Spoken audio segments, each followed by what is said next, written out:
যে 10ই মুহররম নবী পরিবারের সদস্যদেরকে শহীদ করার পর এক সপ্তাহ পর্যন্ত পুরো আকাশ মেঘাচ্ছন্ন ছিল এবং এক সপ্তাহ পর্যন্ত আকাশ থেকে রক্তের অশ্রু বর্ষিত হয়েছে। এই রক্ত অশ্রু যে বাড়ির দেয়ালে লেগেছে, জামা কাপড়ে লেগেছে, ওই জামা কাপড় নিঃশেষ হওয়ার আগ পর্যন্ত কোনো কেমিক্যালে এই কালার ওঠে নাই, এই রক্তের দাগ মুছে যায়নি। এবং 10ই মুহররমের পর অনেকগুলো বিখ্যাত বর্ণনায় এসছে যে ইমাম হোসাইনের শাহাদাতের পর জীবন্ত ফুল মাটি হয়ে গেছে। তারা খাবার জন্য যে গোশত রেখেছিল সেই গোশত পোড়া কয়লার মতো হয়ে গেছে। এবং ইমাম হোসাইন যেই উটটিতে চড়ে এসেছিলেন সেই উটটি তারা দখল করে জমি করেছিল, তার স্বাদ মজা আল্লাহ উঠিয়ে নিয়েছিলেন। তো এই 15ই মুহররম আজকে এক সপ্তাহ পর্যন্ত বাইহাকী শরীফের হাদিসে এসেছে যে পুরো আকাশ থেকে রক্তের অশ্রু বর্ষিত হয়েছে। কিন্তু নবী পরিবারের সদস্যদের মর্যাদার জায়গায়, মর্যাদার ক্ষেত্রে সাহাবীদের মর্যাদা বেশি নয়। ইমাম হোসাইন রাদিয়াল্লাহু তাআলা আনহু একদিন মসজিদে নববীতে নামাজে ঢুকেছেন, জুতা মসজিদে নববীর সামনে দরজার সামনে রেখে মসজিদে ঢুকেছেন। তো নামাজ শেষ করে দেখেন যে এক বয়োবৃদ্ধ মুরব্বী মুখে চাদর ঢেকে, মুখ ঢেকে তার জুতা পরিষ্কার করে দিচ্ছেন। ইমাম হোসেন রাদিয়াল্লাহু তাআলা আনহু অবাক হলেন যে আপনি বয়োবৃদ্ধ, আপনি কেন আমার জুতা পরিষ্কার করছেন? তখন কাপড় চাদরটা সরালেন মুখ থেকে, সরিয়ে দেখেন যে হযরত আবু হুরায়রা রাদিয়াল্লাহু তাআলা আনহু তার জুতা পরিষ্কার করে দিচ্ছেন। আবু হুরায়রা রাদিয়াল্লাহু তাআলা আনহু, নবীজি স্পষ্ট হাদিসে বলে গেছেন যে ইমাম হাসান এবং হোসাইন হলো জান্নাতের যুবকদের সর্দার। আরেকটি বিখ্যাত হাদিসে নবীজি বলে গেছেন যে আমি দুটো জিনিস তোমাদের কাছে রেখে গেলাম। একটি হাদিসে এসেছে যে কোরআন এবং হাদিস, আরেকটি হাদিসে নবীজি বলেছেন যে তোমাদের শেষ সময়, অনন্ত সময়ে যে দুটো জিনিস রেখে গেলাম, একটি হলো আল্লাহ কোরআন আর আমার বংশধর। কারণ আমার বংশধররা কোরআন এবং হাদিসে ভুল ব্যাখ্যা করবে না। এই কোরআন এবং তাদের ব্যাখ্যা অনুযায়ী যদি তোমরা এই হাদিসকে এবং কোরআনকে আঁকড়ে ধরতে পারো, আমার যে বংশধর রেখে গেছি, তাহলে তোমরা পথভ্রষ্ট হবে না। আমি সূরা হাদীদের 22 নং আয়াত আলোচনার শুরুতে পড়েছি। এই 22 নং আয়াতটা আল্লাহর রসূল সাল্লাল্লাহু আলাইহি ওয়াসাল্লামের বংশধরদের মধ্যে রেখে যাওয়া একমাত্র প্রদীপ পুরুষ জয়নুল আবদিন, এই জয়নুল আবদিন ইয়াজিদের সামনে পড়েছিল। 10ই মুহররমের পর ইমাম হোসাইন রাদিয়াল্লাহু তাআলা আনহুর সেই ছিন্ন মাথা মোবারক এবং 72 জন শহীদের, নবী পরিবারের সদস্যদের মাথা মোবারক দামেস্কে নিয়ে আসা হলো এবং অনেক বড় একটা আয়োজন করেছিল ইয়াজিদ। সেই আয়োজনে লেখকদের, সাহিত্যিকদের, ব্যবসায়ীদের, বুদ্ধিজীবীদের ডাকলেন এবং কারবালা থেকে ফিরে আসা নবী পরিবারের যে সমস্ত নারী এবং শিশু কয়েদি ছিল, বন্দী, তাদেরকে সেখানে নিয়ে আসলেন। নারী সদস্যদেরকে, শিশুদেরকে এই সভায় আনলেন এবং ইমাম হোসাইনের পুত্র জয়নুল আবদিনকেও সেখানে আনলেন, একেবারে ছোট্ট বালক। এই জয়নুল আবদিনকেও কারবালাতে হত্যা করার জন্য হাতে, পায়ে এবং গলায় শিকল পরিয়েছিল। তখন নবীজির নাতনি জয়নাব জড়িয়ে ধরে বলেছিল যে গতকাল ভরা তাঁবু নিয়ে এসেছিলাম, সেই ভরা তাঁবু তোমরা সব শূন্য করে ফেলেছ, নারীদের সম্পদ লুট করেছ, পুরুষদেরকে শহীদ করেছ, নবীর রেখে যাওয়া সমস্ত প্রদীপ নিভিয়ে দিয়েছ, আমাদেরকে কয়েদি করেছ, বন্দী করেছ। আমরা মদিনাতে যাব যে মাহরুম কোনো সফর সঙ্গী আমাদের নেই, সুতরাং অনুরোধ করি আমার এই ছোট্ট শিশুকে অন্তত তোমরা মেরো না, ওর উপরে ভর করে আমরা এই নারী এবং শিশুরা মদিনায় যেতে চাই। যেভাবেই হোক আল্লাহ তাআলা রক্ষা করলেন তাকে। তো ইয়াজিদ এই 72 জন শহীদের ছিন্ন মাথা সেই মঞ্চের সামনে রাখলেন, ইমাম হোসাইনের ছিন্ন মাথা সেই মঞ্চের সামনে রাখলেন। একটা বর্ণনায় এসছে যে ইমাম হোসাইনের মাথা থেকে তখনও রক্ত ঝরতেছিল। তখন ইয়াজিদ ইমাম হোসাইনের ছোট্ট বালক, একমাত্র প্রদীপ, নবী পরিবারের বংশধর, তাকে জিজ্ঞেস করলেন যে তোমার বাবা হোসাইন আমার সুলতানাত নিয়ে কারাকারি করেছে, নাউযুবিল্লাহ, আত্মীয়তার সম্পর্ক আমার সাথে ছিন্ন করেছে, আমার সাথে লড়াই করেছে। এজন্যে তার শেষ পরিণতি কি হয়েছে কারবালাতে নিজের চোখেই দেখে এসেছো এবং দেখতে পাচ্ছ যে ৭২ জন তোমার পরিবারের ছিন্ন মাথা, তোমার বাবার ছিন্ন মাথা। এখন তোমার মন্তব্য বলো। ভেবেছিল যে তাদেরকে বিচলিত করা যাবে, ধৈর্যহারা করা যাবে, আল্লাহর প্রতি অভিযোগের শব্দ বের হবে তাদের মুখ থেকে। কিন্তু দেখুন, ছোট্ট জয়নাল আবদিন বললেন, মা আসাবা মিন মুসিবাতিন ফিল আরদি ইল্লা ফি কিতাব, মা আসাবা মিন মুসিবাতিন ফিল আরদি ওয়ালা ফি আনফুসিকুম ইল্লা ফি কিতাব। ইমাম হোসাইনের পুত্র জয়নুল আবেদিন বলল, কোরআনুল কারীমের সূরা হাদীদের ২২ নং আয়াত তেলাওয়াত করলেন। ছোট্ট বালক সূরা হাদীদের ২২ নং আয়াত তেলাওয়াত করে যখন শোনালেন, শুনিয়ে বললেন, ইয়াজিদ, তুমি কি জানো না যে আল্লাহ বলেছেন দুনিয়াতে যা কিছু ঘটে, তোমাদের জীবনে যা কিছু ঘটে, এর বিন্দু মাত্র বেশি ঘটে না যতটুকু আল্লাহ তাআলা তার কিসমতে তকদিরে লিখে রাখেন। এটা লিখে রাখা তার জন্য সহজ।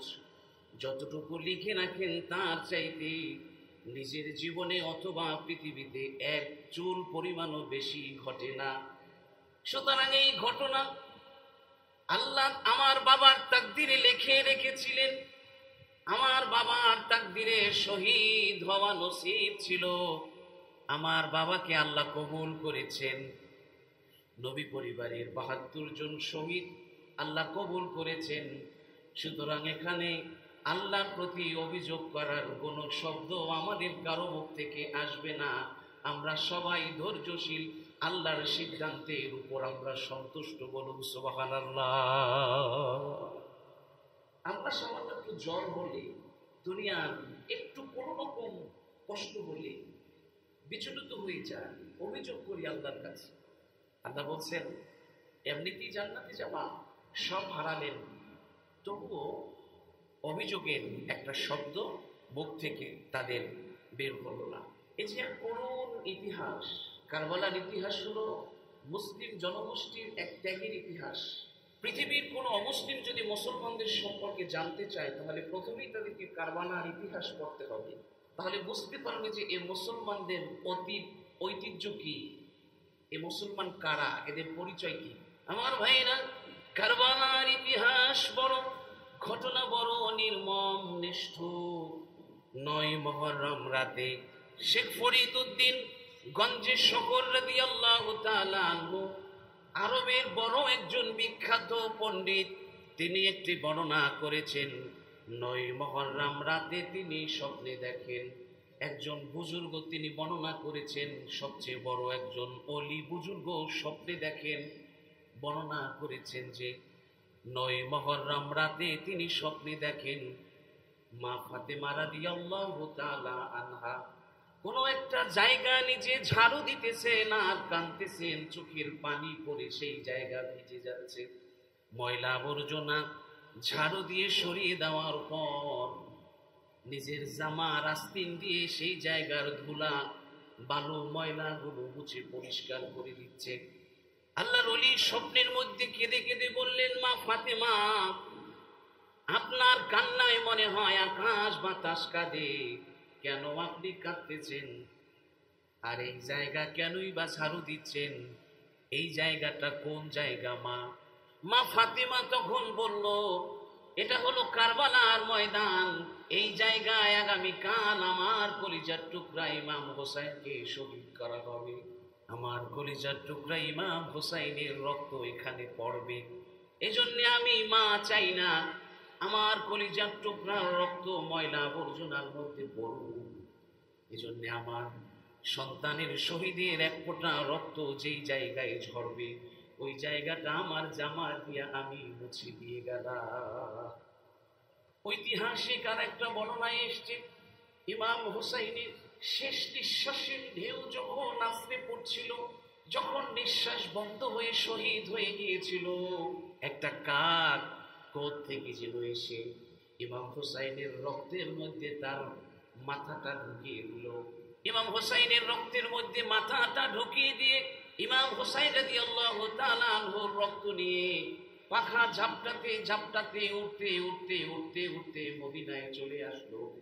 মদিনায় এসে মা ফাতেমা রাদিয়াল্লাহু তাআলা আনহার মাকবারার কাছে এসে, তার কবরের কাছে এসে ওয়ালের উপরে দাঁড়িয়ে আরবি ভাষায় বলতে লাগলো, ইন্নাল কাতিলা হুসাইন রাদিয়াল্লাহু তাআলা আনহু কারবালাকা। ও মা ফাতিমা, একটু আগে তোমার কলিজার টুকরা ইমাম হোসেনকে কারবালায় শহীদ করা হয়েছে, তার রক্ত আমার মাথায় বহন করে নিয়ে এসেছি। মাগো, মদিনার সবাইকে খবর পৌঁছে দাও, তোমার কলিজার টুকরা ইমাম হোসেন দুনিয়াতে না। কারবালার ইতিহাসের প্রত্যেকটি শব্দে শব্দে আমাদের জন্য শিক্ষা রয়েছে। কিন্তু 10ই মুহররম প্রতি বছর আমাদের মাঝে আসে, চলে যায়, কিন্তু কারবালা থেকে আমরা আমাদের জীবনে শিক্ষা নিতে পারি না। ইয়াজিদ ইমাম হোসেনকে কারবালায় নেওয়ার জন্য 1 নয় 2 নয় মিথ্যে 500 চিঠি দিয়ে সেখানে নিয়েছিলেন।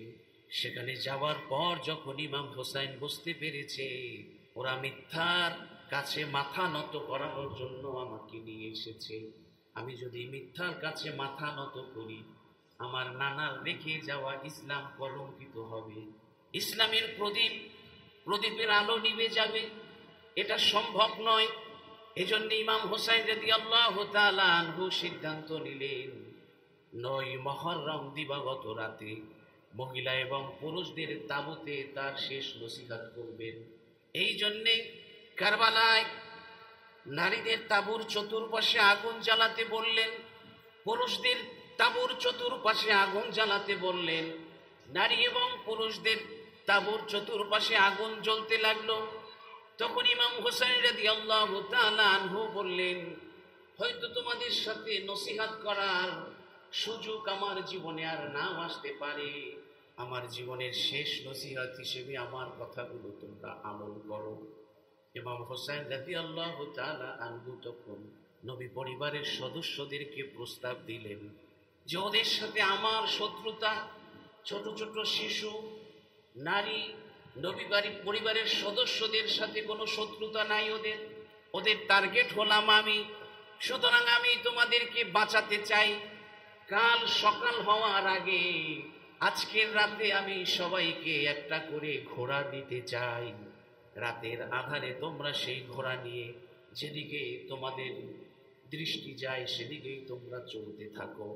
এই জায়গা থেকে তোমরা চলে যাও, আমি এখানে থাকি, আমি শেষ পর্যন্ত তাদের সাথে যুদ্ধ করি। সূর্য ওঠার আগে তোমরা চলে যেতে পারবে।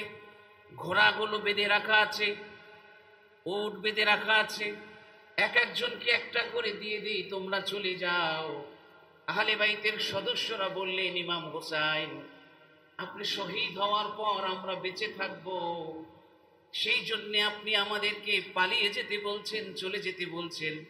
আমাদের শেষ নিঃশ্বাস থাকা পর্যন্ত কোনো শিশু, কোনো পুরুষ আপনাকে কারবালায় রেখে একা রেখে পালিয়ে যাব না। যদি আমরা আজকের পালিয়ে যাই আল্লাহর রসুলের কাছে কিয়ামতের দিন কিভাবে আমরা মুখ দেখাবো? সুযোগ ছিল ইমাম হোসেনকে সেখানে রেখে, ওই রাতে ঘোড়া ছিল, উট ছিল, পালিয়ে যেতে পারত, জীবন দিতে হতো না, এত মৃত্যু, এত লাশ তাদের বহন করা লাগতো না। কিন্তু সেই প্রস্তাব ফিরিয়ে দিলেন যে না, আল্লাহর রসুলের বংশধরদেরকে রক্ষা করার জন্য শেষ রক্তবিন্দু পর্যন্ত আমরা রক্ষা করে দিলাম। ইমাম হোসেন শহীদ হবে আর আমরা তাকে এখানে রেখে পালিয়ে যাব, এটা হতে পারে না। সুবহানাল্লাহ, সুবহানাল্লাহ। ইসলাম কি শিখিয়েছে মুসলমানদেরকে? আর আমরা, আমাদের মধ্যে কোনো ঐক্য নাই, দ্বন্দ্ব, পরশ্রীকাতরতা, হীনমন্যতা, লোভ, লালসা, এগুলো আমাদের শেষ করে দিয়েছে, ধ্বংস করে দিয়েছে। নিজেরা আমরা শেষ হয়ে যাচ্ছি, ধ্বংস হয়ে যাচ্ছি। ঐক্য নাই। কি আলেম, কি জেনারেল, কি আরবি, কি অনারবি, আমরা আজকে সেই শিক্ষা শুধু বইয়ের পাতায় আছে, আমাদের জীবনে নেই। শুধু ইসলামে আছে, আমাদের বাস্তবতায় নেই। তাদের ত্যাগ। আমার ভাইরা, কেউ যেতে রাজি হলো না। সকাল হয়ে গেল। 10ই মুহররম ইমাম হোসাইনের স্ত্রী তার পুত্র আলী আসগরকে কোলে নিয়ে আসলো। নিয়ে এসে বলল, স্বামী, 3 দিন পর্যন্ত আমার এই আলী আসগর, 6 বছরের আলী আসগর 3 দিন পর্যন্ত মুখে এক ফোঁটা পানি আমি মা হয়ে দিতে পারি নাই, খাবার নাই। 3 দিন পর্যন্ত পানির জন্য আমার আলী আসগর আমাকে কত বিরক্ত করেছে, সান্ত্বনা দিয়ে দিয়ে রেখেছি। স্বামী রে, আর আমি সান্ত্বনা দিতে পারছি না। আমার এই 6 বছরের শিশুকে তুমি একটু কোলে করে পাষণ্ড সীমাদের কাছে নিয়ে তুলে ধরো, আর গিয়ে বলো আমার 6 বছরের শিশু 3 দিন পর্যন্ত এক ফোঁটা পানির অভাবে কণ্ঠ শুকিয়ে গেছে। নবী পরিবারের এই শিশুকে যদি ফোরাতের তীর থেকে, ফোরাত নদী থেকে এক ফোঁটা পানি দাও, তার কণ্ঠ নালী যদি এক ফোঁটা পানি দিয়ে যদি তোমরা ভিজাও, তাহলে ফোরাতের পানি কমবে না। এই ফোরাতের পানি কত শিয়ালে খায়, এই ফোরাতের পানি কত প্রাণী খাইয়া বাঁচলো। আর যদি নবী পরিবারের সদস্য ছোট্ট আলী আসগর একটু পানি খায়, এই পানি কমবে না। আমার আলী আসগর নবী পরিবারের, আমার আলী আসগরের চেহারার দিকে তাকায় দেখো, আমার আলী আসগরকে দেখতে আমার নানা নবীর মতো দেখা। এখনো যদি তোমাদের বিশ্বাস না হয়, কাছে আসো, এসে আমার এই আলী আসগরের শরীর থেকে একটু ঘ্রাণ নাও। দেখো আমার আলী আসগরের শরীর থেকে এখনো আমার নানার গায়ের ঘ্রাণ আসতেছে। ইমাম হোসাইনের আকুতিতে মনে হয় পৃথিবীর সমস্ত পশু পাখি বলেছে, আলী আসগরকে যদি পানি না দাও, আমরা আর এই ফোরাতের পানি পান করব না। কিন্তু আলী আসগরকে এক ফোঁটা পানি দিল না। পানির পরিবর্তে বিষ মেশানো তীর মারতে থাকলো একের পর এক। তীরটা আস্তে আস্তে আস্তে আস্তে তীরগুলো আলী আসগরের বুকের উপরে বিদ্ধ হয়ে যখন আলী আসগরের বুকটা ছিদ্র হয়ে গেল, রক্ত যখন ফিনকি দিয়া উঠল, হযরত হোসাইন রক্ত চেপে ধরে কাঁদতে লাগলো। কাঁদতে কাঁদতে এই ছোট্ট আলী আসগরকে তাঁবুর সামনে নিয়ে ডাকতে লাগলেন স্ত্রীকে, ও আলী আসগরের মা, বের হ, দেখে যা, 3 দিন পর্যন্ত তোর আলী আসগর পানির জন্য বিরক্ত করেছে। আমি আলী আসগরকে বাবা হয়ে এক ফোঁটা পানি দিতে পারি নাই। পানির পরিবর্তে বিষ মেশানো তীর দিয়েছে ওরা। আমার আলী আসগর দুনিয়ার আর কোনো পানি কোনোদিন পান করতে চাইবে না, মায়ের কাছে পানির জন্য বিরক্ত করবে না। আমি বাবা হয়ে দুনিয়ার এক ফোঁটা পানি আমার আলী আসগরকে দিতে না পারলেও আমার আলী আসগরকে আমি জান্নাতের পানি পান করিয়ে নিয়ে এসেছি। এই দেখ, নিথর দেহ ছোট্ট আলী আসগর চোখ বন্ধ করে রেখেছে, আর তোর কাছে পানির জন্য বিরক্ত করবে না। এমন জান্নাতের পানি আমি পান করিয়ে নিয়ে এসেছি আলী আসগরকে। আর বাবার কাছে, মায়ের কাছে দুনিয়ার এক ফোঁটা পানি কোনোদিন পান করতে চাইবে না। যুদ্ধ বেজে গেল, তুমুল যুদ্ধে একের পর এক নবী পরিবারের সদস্য শহীদ হতে লাগলো। গতকাল যে তাঁবু ছিল ভরপুর, সেই তাঁবুগুলো এক এক করে শূন্য হতে লাগলো। একের পর এক যখন 72 জন শহীদ হলো, এবার হযরত ইমাম হোসাইন রাদিয়াল্লাহু তাআলা আনহু নারী এবং শিশুদেরকে রক্ষার জন্য, ইসলামের শেষ ঝান্ডাকে উঁচু রাখার জন্য নিজে যুদ্ধের ময়দানে যুদ্ধের সরঞ্জাম পরে রওনা দিলেন। ইমাম হোসাইনকে নবীজি সাল্লাল্লাহু আলাইহি ওয়াসাল্লাম একটা জামা উপহার দিয়েছিলেন। বলেছিলেন, না না, জীবনে অনেক কষ্ট আসবে তোমার, কষ্ট দুর্দিনে যেদিন সবচেয়ে বেশি আমাকে মনে পড়বে, সেই দিন আমার এই জামা তুমি গায়ে দেবা, সেদিন যদি এই জামা তুমি পরো তাহলে তুমি আমাকে সেখানে পেয়ে যাবা। ইমাম হোসাইন নানার দেয়া সেই জামাটা আসার সময় যত্ন করে নিয়ে এসেছেন। আল্লাহর রসুলের দেয়া পাগড়ি ইমাম হোসাইনের মাথায় পরিয়ে দিয়েছিলেন। বলেছিলেন, নানা, আমার রেখে যাওয়া ইসলামকে রক্ষার জন্য যদি জীবন দেওয়ার মতো কোনো পরিস্থিতি আসে তাহলেও পিছপা হবে না, আমার দেয়া পাগড়ি মাথায় দিয়া নেমে যাবা, আল্লাহর পক্ষ থেকে নুসরাত পাবা। আজকের ইমাম হোসাইন নানার দেয়া সেই পাগড়িটা মাথায় দিলেন যুদ্ধের ময়দানে যাওয়ার আগে। নানার দেয়া সেই জামাটা গায়ে দিলেন। তারিক বিন এরপর বিখ্যাত সাহাবীর দেয়া আপনার লোহার পোশাক শরীরে পরলেন। বড় ভাই দেয়া কোমর বন্ধনী কোমরে পরলেন। বাবার দেওয়া হযরত আলীর দেওয়া তরবারি জুলফিকার হাতে নিলেন। এই জান্নাতি সাজা সেজে যখন নারীদের তাঁবুতে গেলেন, পুরুষ তাঁবু তো শূন্য, তখন নারীরা বুঝতে পারলেন যে এই বিদায় ইমাম হোসাইনের সাথে শেষ বিদায়। সর্বপ্রথমে তাঁবুর সামনে গিয়ে জয়নবকে ডাকলেন, বোনকে বললেন, বোন জয়নব, আয়, তোর সাথে আমার শেষ কয়টা কথা বলে যায়।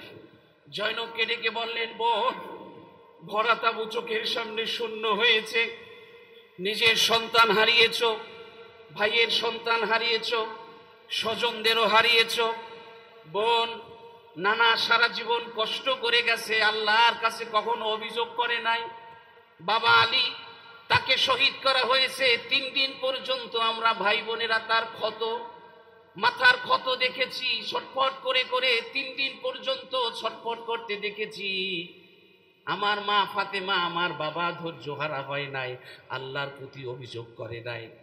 ভাই হাসানের কলিজা ছিঁড়ে আমাদেরকে দেখানো হয়েছে, তখনও আমরা ধৈর্য ধরেছি, আমরা ধৈর্য হারা হই নাই, আল্লাহর প্রতি অভিযোগ করি নাই। বোন, আমিও যদি শহীদ হয়ে যাই, আমরা তো ধৈর্যশীল পরিবারের বংশধর, আমি যদি শহীদ হয়ে যাই, আল্লাহর উপরে একটা অভিযোগের শব্দ তোমাদের মুখ থেকে তোমরা বের করবা না। তখন ইমাম হোসাইনের ছোট্ট মেয়ে সকিনা, দেখতে মা ফাতেমার মতো, সকিনাকে কোলে টানলেন, বুকে জড়িয়ে ধরে বললেন, বোন জয়নব, আমার এই মেয়েটা বড় যত্নে গড়া আমার বুকের ধন। আমার মা ফাতেমার ইন্তেকালের পর যখনই আমার মায়ের কথা মনে পড়তো, আমি আমার মেয়ে সকিনার দিকে যখনই তাকাইতাম, আমার মা ফাতেমার তৃষ্ণা আমার মিটে যেত। বল, আমার এই কলিজার টুকরা, আমার যত্নে করা আদরের ধন তোর কাছে আমানত রেখে গেলাম, ও যেন এতিম হওয়ার কষ্ট কখনো বুঝতে না পারে, ওরে দেখে দেখে রাখবি, ও যেন এতিম হওয়ার কষ্ট বুঝতে না পারে। বোন, আমি শহীদ হওয়ার পর আমার লাশ আমার এই সকিনাকে দেখতে দিবি না বোন, কারণ আমার মেয়েটা আমারে অনেক ভালোবাসতো। আমার মৃত মুখ দেখে আমার এই ছোট্ট মেয়ে সকিনা সইতে পারবে না, আমার শাহাদাতের লাশ আমার এই সকিনাকে দেখাবি না। আলী আসগার আসলো, জয়নুল আবদিন আসলো, ছোট্ট জয়নুল আবদিন। জয়নুল আবদিনকে বুকে টানলেন, বুকে টেনে বললেন, বাবা, তুই একমাত্র নবী পরিবারের শেষ প্রদীপ, এই নারী এবং শিশু তোর কাছে আমানত। যদি যেতে পারো মদিনায় যাবি, মদিনায় যদি কখনো যেতে পারো তাহলে বাড়িতে না ঢুকে সর্বপ্রথম আমার নানার রওজার কাছে যাবি, আর আমার নানার কাছে গিয়া আমার সালাম সবার আগে পৌঁছে দিবি। কোনোদিন যদি কারবালা থেকে যেতে পারো বাপ, তাহলে সবের আগে আমার নানার কাছে যাবি। তুই তো সব দেখেছো, এই সব কথাগুলো আমার নানার কাছে গিয়ে বলবি, আর আমার নানারে গিয়ে আমার সালাম দিবি। ঠিকই মদিনায় যাওয়ার পর সর্বপ্রথম নবীজির রওজায় গিয়েছিল।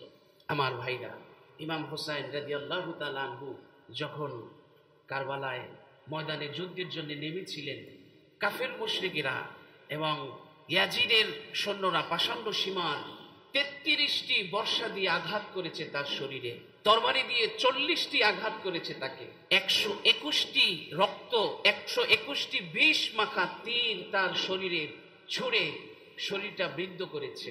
শহীদ হওয়ার আগ মুহূর্তে ইমাম হোসেন রাদিয়াল্লাহু তাআলা আনহুর বুকের উপরে যখন সীমার উঠে গলায় ছুরি চালাচ্ছিল, তখন ইমাম হোসেন বলেছিল, এই গলায় আমার নানা আমাকে চুমো খেত, সমস্ত শরীরে আমার নানা আমার চুমো খেত, ফুলের মতো আমার নানা আমার সমস্ত শরীর শুকে শুকে ঘ্রাণ দিত, আমার সমস্ত শরীরে আমার নানা চুমু খেত, আমার নানা আমাকে কাঁধে বসাতো, আমার নানা আমাকে কোলে নিত, আমার মাথায় আমার নানার সেই দেয়া পাগড়ি, আমার নানার দেয়া জামা আমার গায়ে। তোরা তো আমার নানারই উম্মত, আমার নানার উম্মত হয়ে তার বংশধর সন্তানের বুকে কিভাবে তোরা ছুরি চালাচ্ছ?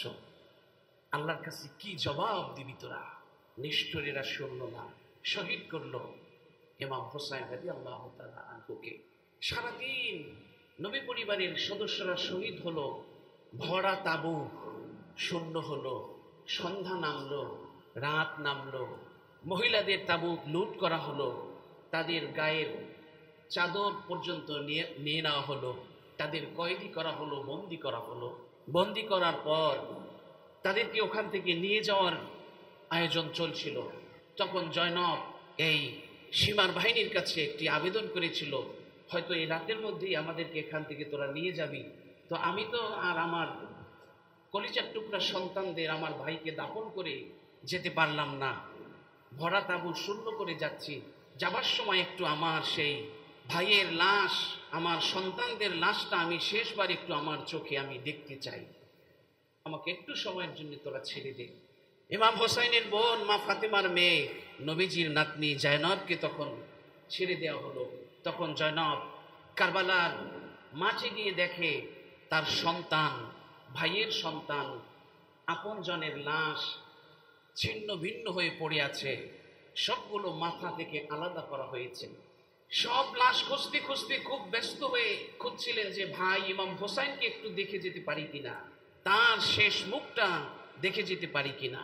খুঁজতে খুঁজতে অনেক লাশের মাঝে দেখা গেল ভাই ইমাম হোসাইন ছিন্ন মাথা পড়ে আছে।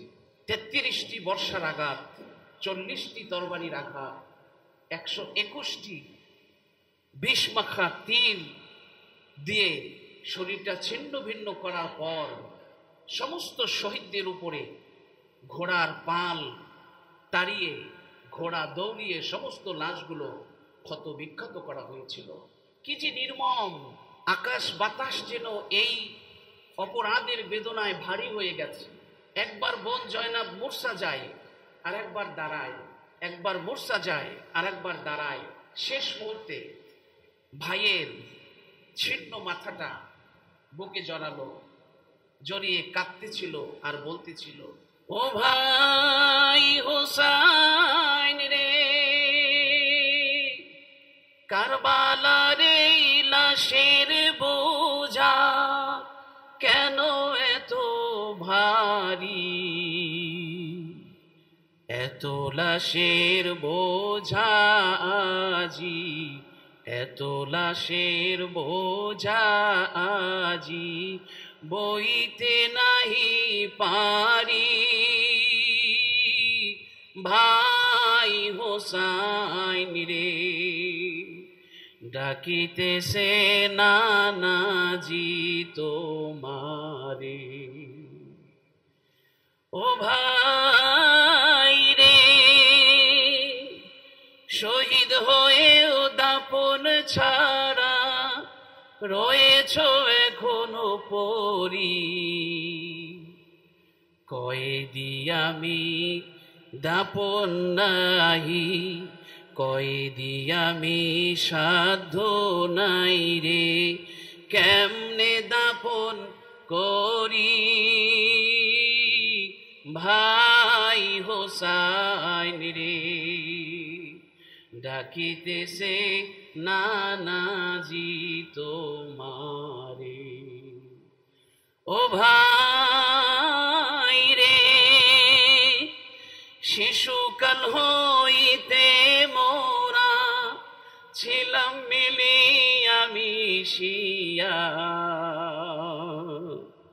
যাইতে হবে এখন আমায়, যাইতে হবে এখন আমায় তোমারে ছাড়িয়া ভাই হোসাইন রে, ডাকিতেছে নানাজি তোমারে।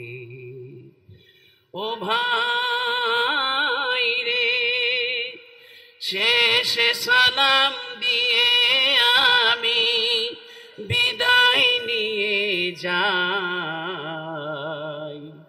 এই সালামের জবাব যেন আমি, এই সালামের জবাব যেন আমি কাল হাসরে পাই ভাই হোসাইন রে, ডাকিতেছে নানাজি তোমারে। সুবহানাল্লাহ। ভাই লাশের বোঝা বইতে পারছিল না, কেঁদে কেঁদে ভাইয়ের কাছ থেকে বিদায় নিয়ে আসলো। এই যে কি হৃদয় বিদরক গ্রাহী কথা, কি যে এক চিত্র, কিভাবে বর্ণনা করব।